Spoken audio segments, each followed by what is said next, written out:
Kuya Rap, may girlfriend na pala si Papa Joms. Ha? Kung mag-girlfriend man siya, syempre doon siya sa nililigawan niya. May girlfriend ka pala eh. Kasi parang niluloko niyan tayo, di ba?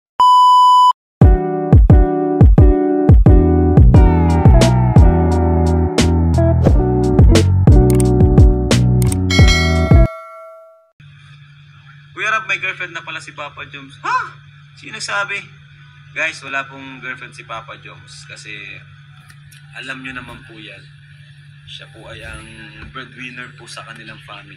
Ay, hindi naman po talaga total siya lahat, pero isa siya sa talagang provider sa kanyang family. Ano?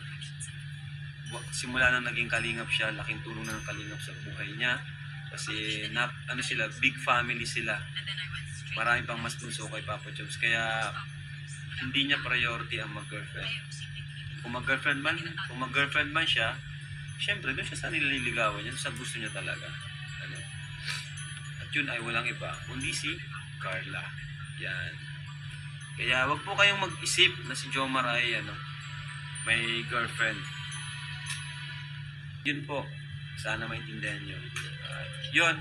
Sa mga nambabash dyan, Jomar po, mahilig po yan magbiro. Huwag niyo mong seryosohin minsan yung mga biro niya. Lalo na pag ina-interview siya. Ano? Alam niyo po, kung may girlfriend si Papa Joms, ako mismo ang titigil ng serye. Kasi ayoko nang ganun. Ayoko nang may humalit na. No? Kung may girlfriend si Papa Joms, sabihin ko siya, bro, tigil lang muna natin kasi may girlfriend ka pala eh. Kasi parang niluloko niyan tayo, di ba? Parang niluloko si Carla pag kung sakali may girlfriend siya.